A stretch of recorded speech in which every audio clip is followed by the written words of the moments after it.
tonight is to defrost some wakame,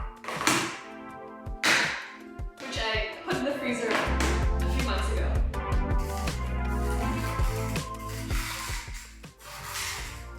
Now that's one simple step, but before I continue on, it's around midday, so I want to make some lunch and then I'll continue with the prep work.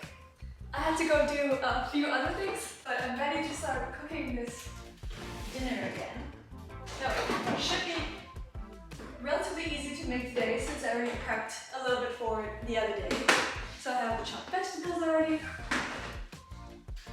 And also the chopped mushrooms,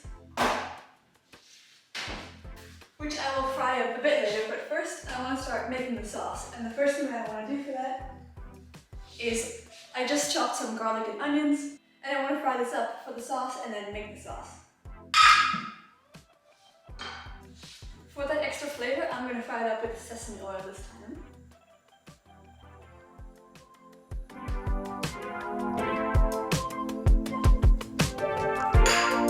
And in the meantime, I'll get the bigger blender.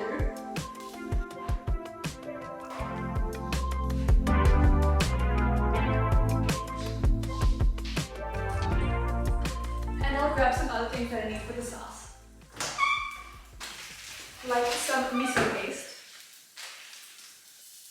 Alright, I think this should be done by now. You don't want to burn the garlic, but you want it to become nice and fragrant. So I'm going to turn off the heat and then let this cool down while I prepare the other ingredients. So I want this to have a nice powerful miso taste to it, so I'm going to take out a handful of the miso paste.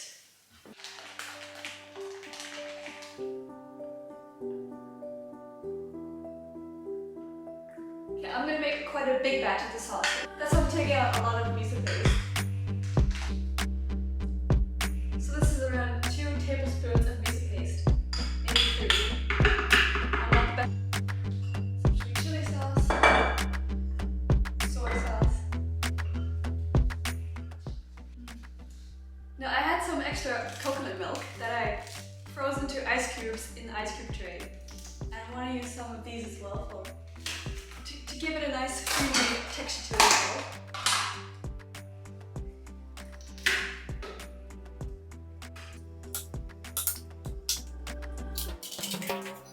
I'm just going to finish this jar. I think this will be around half a cup, a bit more than that.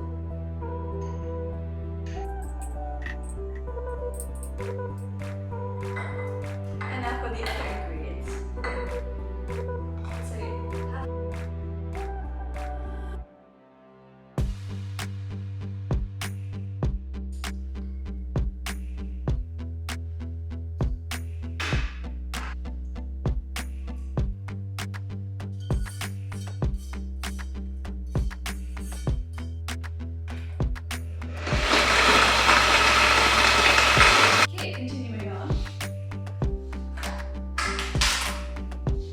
I'm just going to add in the last 3 of the ice cubes.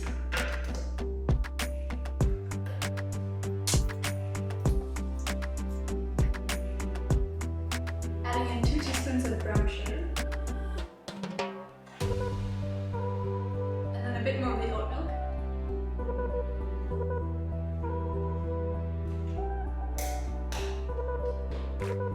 And a bit of sesame oil.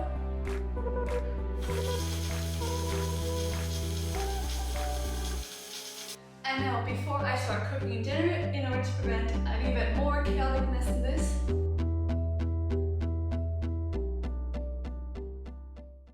I like to do as many of the dishes as I can before officially cooking the dinner.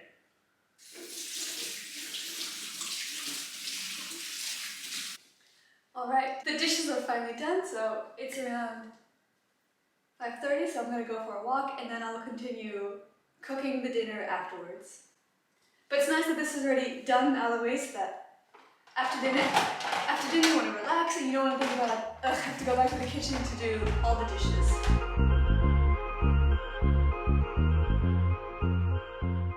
That's produced is put together, most often pressed and dried. Papers will fall somewhere in between and are made with a mixture of wood and rag fibers.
Compositional structure and design. And when the video is polarized,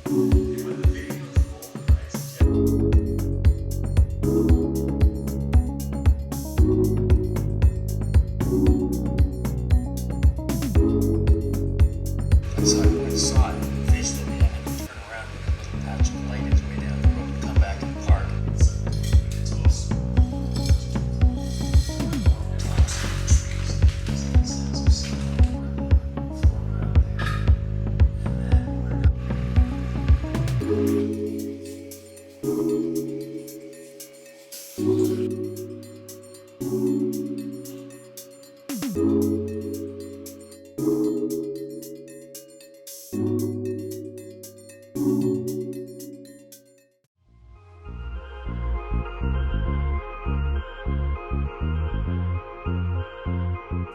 The second dinner we had the mushrooms and miso and tahini sauce, that one with the noodles, absolutely delicious as well.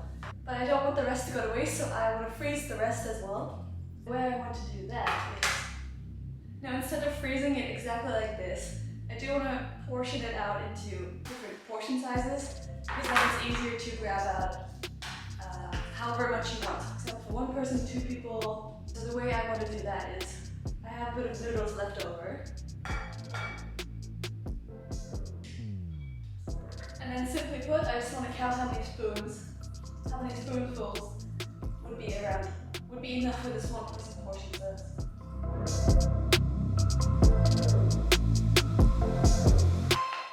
Okay, so I'd say around 5 to 6 spoons is enough for 1.5 portions. So this will go into another separate container. And so now the next step, this is the best I could find. I want 2 portions per Ziploc bag, so I'm just gonna add in around 8 to 10 spoons in here. And label it as 2 portions, and then I know to just grab this out from the freezer if I want to cook for us too.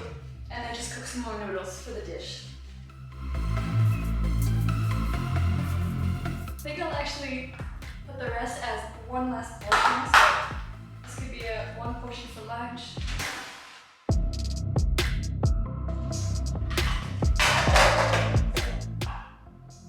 Now I can put these away. And then the noodles and the sauce can go into different containers. Then I'll label this as already mixed up batch.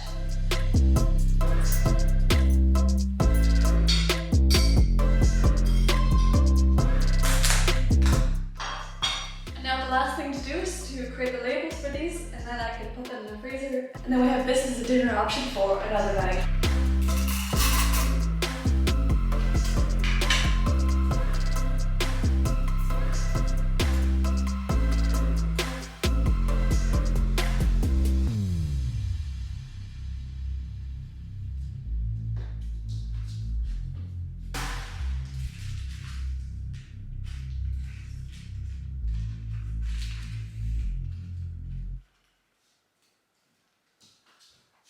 Okay, it's actually a few weeks later and I'm finally getting around to moving the frozen shredded cabbage and the Brussels sprouts into one of these reusable bags. Finally ordered more of them. Much more convenient to use this than that bread bag I previously used. It all froze into one big lump as well, so it was kind of hard to take out what you needed. So what I did instead was put into these ice cube trays so that you could individually take one out instead of having to use a fork or a knife to scrape out what you needed. So what I did for this method, very simple, is I just took it out of the freezer, then emptied it out into a bowl, let it defrost just a little bit until it's a bit more maneuverable. Then I basically just took a spoon, poured it into these things, and then I also press it down a little bit so that you can get more into it, and then it also freezes into a cube form again. And so now very simply, I'm just gonna make a label on these things, pop these out of the tray, and then put them into these.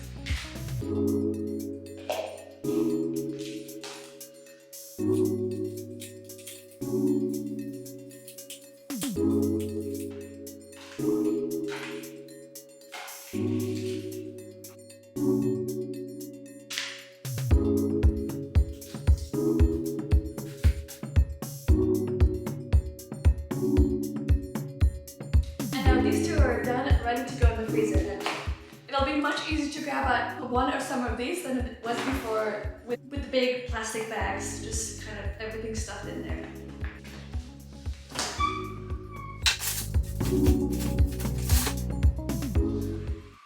Now the pasta dinner I made the other night was absolutely delicious.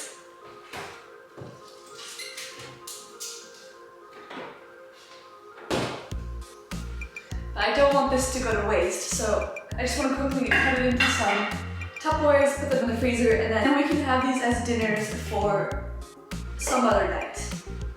Now I think it's a little inconvenient to put a big batch like this into big Tupperwares like this and then put them into the freezer, because then it will obviously freeze all together as one piece, but you have no idea how many portions it is. So my little trick that I like to do with things like this is take a pasta plate, then mimic a portion size, and then put that into a Tupperware like this, labeling it as 1 portion or 2 portions, 3 portions, whatever fits.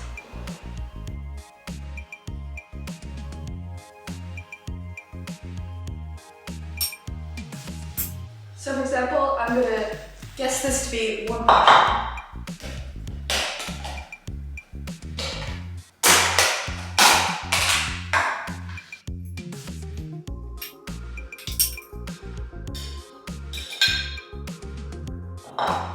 And then I'll repeat that process again. And then I want to add this plate into the Tupperware again.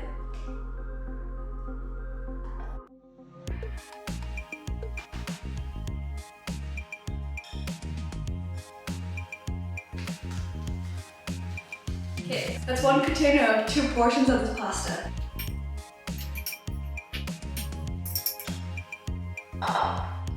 I realize now I don't need to do this step anymore, because this 1 Tupperware is quite full and I find this to be 2 portions, so I can just fill all of these as well and know that that's around 2 portions per container. So I'm just going to directly fill up these things instead.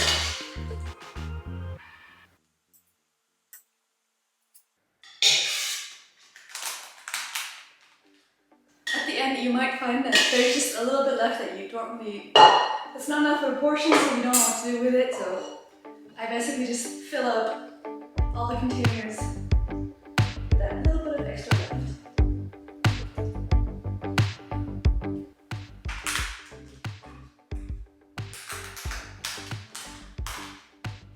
Alright, so that's 3 Tupperwares for 3 nights of dinner for us. Now all that's left to do is to create the labels.